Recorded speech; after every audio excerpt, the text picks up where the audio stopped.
संत कहते हैं कि जिससे आप प्यार करते हो, जिससे नफरत करते हो, आप ये ना समझो कि नफरत करते हैं तो आपको प्यार मिलेगा।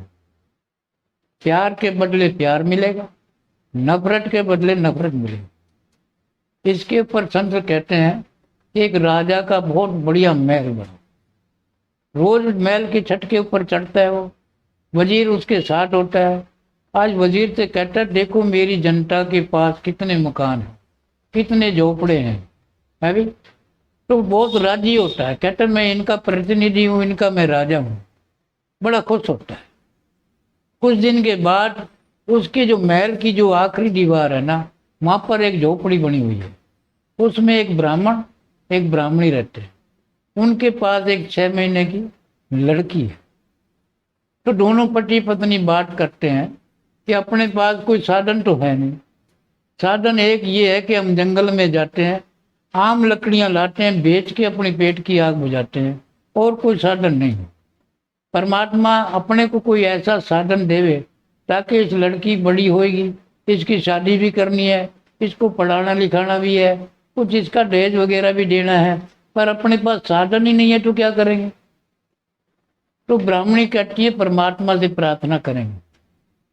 तो आज ब्राह्मण कहते हैं भी 12 बजे जब सोने लगा, उसने परमात्मा से प्रार्थना की। कहते हैं परमात्मा, मेरे पास कोई साधन नहीं है ऐसा, आपने इस लड़की को दिया है, ये लड़की का गुजारा तो मेरे पास है ही नहीं, हम दोनों का ही गुजारा होता है। कल को ये बड़ी होगी, इनको पढ़ाना लिखाना, इनकी शादी करना, इनके कपड़े लट्टे का कुछ इंतजाम है नहीं। आप कोई ऐसा साधन दो मेरे से ताकि मैं इस लड़की की शादी भी कर दूं, इसको पढ़ा लिखा के गुजारे लायक बना दूं। अब ब्राह्मण ने प्रार्थना करी, कहते हैं परमात्मा मेरे को कोई ऐसा साधन दे दे जिससे मैं इस लड़की का ब्याह शादी कर दूं, पढ़ा लिखा दूं, इसका दान दक्षिणा भी दे दूं। तो परमात्मा ने सुबह जब वो गया जंगल में, तो परमात्मा ने उसकी सुनी, क्योंकि जब सच्चे दिल से प्रार्थनाएं होती हैं ना तो परमात्मा सुनता है। उसको आम लकड़ियां तो रोज मिलती थी, आज उसको एक बिलान का टुकड़ा चंदन का मिला। वो ब्राह्मण जानता नहीं है भी चंदन की लकड़ी कौन सी है, उसने अलग रख लिया। कहते ब्राह्मणी को दिखाऊंगा, मैं जानता नहीं हूं ये लकड़ी कौन सी है। ब्राह्मणी को दिखाया, कहते ये लकड़ी चंदन की है, आप इसको अलग रख दो, बाकी जो लकड़ियां मिली आप बेच के अपना राशन पानी ले आओ। रोजाना लकड़ियां लाते थे, रोज बेच के अपना गुजारा करते। कहते हैं जैसे जैसे लड़की बड़ी होती गई, ऐसे ऐसे जैसे वो बिलान का टुकड़ा मिला था ना, अब उसको दो चार रोजाना चंदन की लकड़ियां अलग मिलने लगी। परमात्मा ने उसको चंदन की लकड़ियों का ढेर दे दिया। लड़की बड़ी होती जा रही है, इधर चंदन की लकड़ियों का भी ढेर होता जा रहा है। आज ब्राह्मण ने देखा मेरी लड़की बड़ी हो गई है तो, लेकिन साधन तो है ही नहीं, ये चंदन की लकड़ियों का करूंगा क्या मैं। लोग दुनिया मरती है, खूब मरती है, पर कोई लेता ही नहीं चंदन की लकड़ी। भाई ये बिकेंगी जब तो नोट का रूप आएगा। ये लकड़ी तो जैसे सादी लकड़ी है वैसे ही मेरे लिए है, इस ढेर का क्या करूंगा। आज उसने तंग आके परमात्मा से प्रार्थना की है। कहता है परमात्मा, ये चंदन की लकड़ी आपने दी तो है, पर मेरे को कोई फायदा नहीं हो रहा इससे। क्या नहीं हो रहा। कहते दुनिया मर रही है, पर कोई भी गरीब आदमी चंदन की लकड़ी नहीं ले जाता। तो मेरे परमात्मा एक मेरी मन की बात सुन ले, मेरी प्रार्थना कबूल कर ले। कहता क्या। कहते इस देश के राजा को मार दे, इस देश के राजा को मार दे तो ये सारी चंदन की लकड़ियां वो ले जाएंगे और वो जल जाएगी इसके। जब ऐसा सोचा ना तो राजा आराम से सो रहा था। 12 बजे राजा भी उठ गया। जैसे ही अब आजकल फोन कर लेते ना, इसी ढंग से तार मिला, नफरत का बीज ब्राह्मण की तरफ से पहुंच गया। वो अब क्या सोचता है। कहते ब्राह्मण की झोपड़ी को सुबह हटा देना। देखो नफरत का बीज बो दिया उसने। जैसे ब्राह्मण राजा का बुरा सोचता है, उसी ढंग से राजा भी नींद नहीं आ रही है, चहलकदमी करने लग गया। कहते मैंने इस ब्राह्मण की झोपड़ी को रहने नहीं देना, हटवा देना है, उसको नींद नहीं आ रही है। चहलकदमी कर रहा है, वजीर की बाट देख रहा है। जैसे ही 4-5 बजे वजीर आया, उसका हाथ पकड़ के कहता है मेरे साथ ऊपर चलो। ऊपर गया, कहता है ये झोपड़ी जो है ना ब्राह्मण की, ये मैं देखना नहीं चाहता, मैं तेरे को हुक्म देता हूँ इसको उजाड़ दे, इसको खत्म कर दे। भी ब्राह्मण कहीं भी जाए कहीं भी ना जाए, मेरे से कोई मतलब नहीं है, ये मेरे राज महल की शोभा खराब हो रही है इससे। इतना बढ़िया मेरा महल है, उस महल की नुक्कड़ के ऊपर झोपड़ी ये खराब कर रही है, मेरी महल की शोभा खराब हो रही। वजीर बड़ा होशियार है, बड़ा विद्वान है, सोचता है कि राजा ये देख क्यों नहीं रहा है कि इसके बाप दादे परदादे इसी झोपड़ी में मर गए, आज ये ब्राह्मण की झोपड़ी इसको क्यों दिखाई दे रही है। कोई ना कोई कारण ऐसा है जिससे राजा के दिमाग में झोपड़ी को खत्म करना चाहता। कहता जी ठीक है मैं कर दूंगा। 3 दिन टला दिए।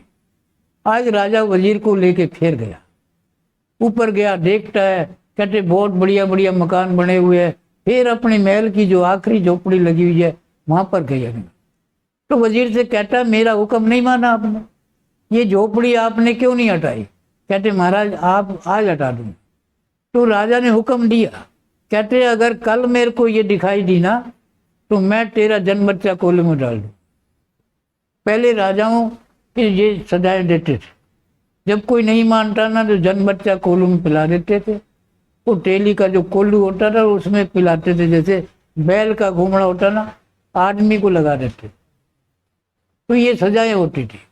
आज वजीर को अपना फिक्र हो गया, कहते यार ब्राह्मण ने तो जो कुछ किया ठीक है, पर अब मेरी सजा हो जाएगी। रात के 12 बजे वो वजीर ब्राह्मण के घर जाता है। ब्राह्मण के घर गया, ब्राह्मण ने देखा यार वजीर आया है। राजा में और वजीर में कोई फर्क नहीं होता, प्रधानमंत्री काम करते राजा थोड़ी करता। कहता इतना बड़ा आदमी मेरे घर आया है, वो कुर्सी देखता है, कोई स्टूल देखता है, किसको मैं बैठाऊं कहाँ, वो बड़ा हपड़ाया हुआ है। वजीर कहता है तू घबरा मत, मैं कहीं भी बैठ जाऊंगा, नहीं बैठ जाऊंगा तू, पर मेरे को ये बता कोई राजा के खिलाफ कोई बात ऐसी की है जो राजा के पास पहुंच गई। कहते माई बाप मेरी उम्र थोड़ी ऐसी जो मैं आप जैसे बड़े लोगों के लिए बुराई सोचता हूँ। कहता नहीं मैं नहीं मानता, आज 3 दिन हो गए राजा को मेरे को हुक्म दिए तेरी झोपड़ी को कहते खराब कर दो, हटा दो इसको। ये तो मेरी तरफ से नहीं हो रहा है, मैं हटाने के लिए इसलिए नहीं आया, मैं सोचता हूँ कि कोई ना कोई बात तेरे से हुई है, राजा की कोई चुगली खाई है या राजा के लिए कोई बुराई की है जो राजा के पास खबर पहुंच गई। उसने 3 दिन हो गए हुक्म दिए कि झोपड़ी को हटा दो, तो मैं झोपड़ी हटाऊंगा भाई कल।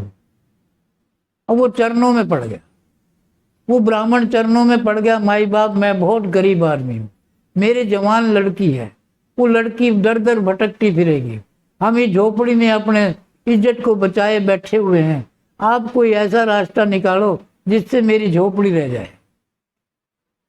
आज वजीर क्या कहता है, कहते हैं आपने जो राजा के खिलाफ बात की है ना, याद करो क्या किया। वो बार बार कहता है माई बाप आपके बारे में हम कोई छोटी मोटी बात कर नहीं सकते, हमारे में इतनी हिम्मत है, गरीब आदमी है, रोटी बड़ी मुश्किल से मिलती है, वो भी मिलती है कभी नहीं मिलती, आपके बारे में हम क्या सोच सकते हैं। वजीर मानता नहीं है, वजीर कहता है मैं मानता ही नहीं हूँ, कोई ना कोई राजा के प्रति आपने अच्छे भाव नहीं बुरे भाव रखे हैं और वो भाव की वजह से आपकी झोपड़ी को हटाना चाहता है, याद कर। वो ब्राह्मण याद करता है, कहते माई बाप मेरे याद आ गई। उसने अपनी व्यथा सुनाई, कहते हैं मैंने प्रार्थना की थी मेरे परमात्मा से, मेरी ये लड़की जब 6 महीने की थी तो 6 महीने में मैंने परमात्मा से कहा कि दोनों आदमियों का तो गुजारा हो जाता है इस लकड़ी में, कोई ऐसा साधन दो जिससे ये लड़की का भी गुजारा हो जाए, इसकी ब्याह शादी भी हो जाए। तो उन्होंने परमात्मा ने मेरी प्रार्थना तो सुनी, पर वो नगद पैसे में नहीं हुई, वो चंदन की लकड़ियों का ढेर हो गया, लड़की भी बड़ी होती गई, लकड़ियों का भी ढेर होता गया, पर इनका बिक्री नहीं हो रही। लोग मर तो रहे हैं पर एक बिलान भी कोई खरीदता ही नहीं है। तो वजीर कहता है इससे तो राजा को कोई फर्क नहीं पड़ता, आगे बताओ। कहते जब मैंने प्रार्थना की ना, लड़की जब बड़ी हो गई, मेरे को अब फिक्र सताने लगा। क्या फिक्र सताने लगा? मैं अब किस ढंग से इसकी शादी करूं। किस ढंग से इसके लट्टे कपड़े का गुजारा करूं, किस ढंग से इसका दहेज व्यापार करूं। तो महाराज मैंने उस परमात्मा से प्रार्थना की, अब हे परमात्मा मेरी लड़की का बड़ी तो हो गई है, लेकिन इसकी शादी कैसे करूंगा, ये चंदन की लकड़ियां कैसे जाएंगी, कैसे बिकेंगी, इनके बदले रुपए कैसे आएंगे, रुपए तो जब भी आएंगे ना जब ये बिकेंगी। तो मैंने प्रार्थना की महाराज उस परमात्मा से कि इस देश के राजा को मार दे, इस देश के राजा को मार दे। यार वजीर कहता है यही तेरी बुराई है, तूने राजा के लिए बुरा सोचा तो उसने भी बुरा सोचा, जब तूने बुरा सोचा ना तो वो भी तेरी झोपड़ी को नहीं रहने देना चाहता। अगर तेरे मन के भाव ठीक नहीं होते ना, जब तक तेरी झोपड़ी को वो हटाएगा हटाएगा। तो माई बाप मैं क्या करूं। ब्राह्मण कहता है चरणों में पड़ गया, महाराज मेरे को बचाओ किसी तरह से, मैं जवान लड़की को कहाँ कहाँ लिए फिरूंगा, आप करो कुछ। तो वजीर कहता है कि आपके मन के भाव से ही राजा का मन बदल सकता है, अपने मन के भाव बताओ। कहते महाराज मेरे मन का भाव क्या हो सकता है, मैं तो लड़की की शादी करना चाहता हूँ, मैं तो लड़की का दहेज बनाना चाहता हूँ। कैसे बनेगा, बगैर नोटों के तो बनता नहीं महाराज। ये चंदन की लकड़ियां बिक जाए, इसके बदले मेरे को नोट पैसे आ जाए तो मैं लड़की की शादी कर दूं, मेरे मन के भाव तो बदल ही जाएंगे। वजीर समझ चुका था, बड़ा समझदार था। कहते इसके मन के भाव कब बदलेंगे, जब ये लकड़ी के बदले इसकी जेब में नोट आ जाएंगे। कहता बेटा ऐसा करिए, मैं खच्चर भेजता हूँ महल में से, ये लकड़ियां सारी महल में भेज दे, इसके बदले जो पैसे बनते हैं आपको दे दे। पैसे लेके आया, बड़ा राजी है, ब्राह्मणी भी और वो भी बड़े राजी है।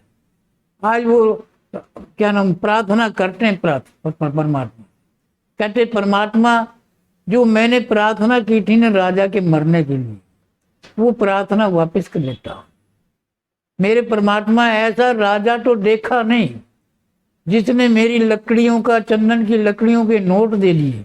इस नोट के जरिए मैं लड़की की शादी कर सकता हूँ, लड़की का दहेज बना सकता हूँ। ऐसे राजा को मेरे परमात्मा मारना नहीं है।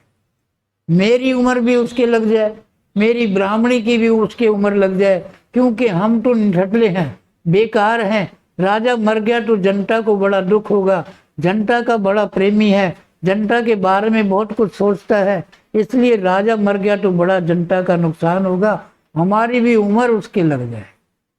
जब ये भाव आए ना अच्छे, तो राजा भी खड़ा हो गया, सोता हुआ खड़ा हो गया, इतनी गहरी नींद में था, खड़ा होके क्या सोचता है, यार मैंने तो गलत हुक्म दे दिया, वजीर को गलत हुक्म दे दिया, कहीं वो ब्राह्मण की झोपड़ी को हटा ना दे। वो बेचारे गरीब आदमी, उसके पास जवान लड़की है, कहाँ कहाँ भटकते फिरेंगे, उसको नींद नहीं आ रही, चहलकदमी कर रहा है, वजीर की बाट देख रहा है, वजीर आए तो मैं उसको ये हुक्म दूं कि उसकी झोपड़ी को हटाना नहीं है भाई। जैसे ही वजीर आया 4-5 बजे, उसका हाथ पकड़ा राजा ने, कहते ऊपर चलते महल पे। महल पे गए, वहां पर देखा झोपड़ी बनी हुई है। वजीर से कहता है झोपड़ी को नहीं हटाना। वजीर कहते हैं महाराज जी मैं अभी जाता हूँ, अभी हटा के आता हूँ, मेरे को ध्यान नहीं रहा, मैं सुबह की बाट देख रहा था। कहता नहीं, उस हुक्म को कैंसिल करिए, नया हुक्म देता हूँ तेरे को, वो झोपड़ी को नहीं हटाना। दूसरा हुक्म तेरे को क्या देता हूँ, झोपड़ी को नहीं हटाना। उसके जो जवान लड़की है, उस लड़की का ब्राह्मणों में कोई सुशील लड़का देखो, कोई कामयाब लड़का देखो, कोई पढ़ा लिखा विद्वान लड़का देखो, और उस लड़की की उससे शादी करो। उस ब्राह्मण से पैसे नहीं लेने, अपने राजकोष से उसकी शादी करेंगे। वो ब्राह्मण की लड़की नहीं है, वो मेरी लड़की है, मेरी लड़की समझकर उसको अच्छे दान दहेज दूंगा, राजकोष से पैसा खर्च करूंगा। उसने अच्छे भाव से, देखो अच्छे भाव से अपने को सीख क्या मिलती है, संत अपने को समझाना चाहता है। किसी के लिए आप नफरत करोगे ना तो आपके नफरत ही मिलेगी, आपको प्यार नहीं मिलना। प्यार करोगे तो आपको प्यार ही मिलेगा, नफरत नहीं मिलेगी। तो संत अपने को यही समझाना चाहता है, आप सबसे प्यार करो, नफरत नहीं करनी। नफरत करोगे तो आपको नफरत ही मिलेगी, प्यार करोगे तो आपको प्यार मिलेगा। संत ये भी समझाना चाहता है कि आपसे जो नफरत करता है ना, उसकी शकल पे 12 बजे होते हैं।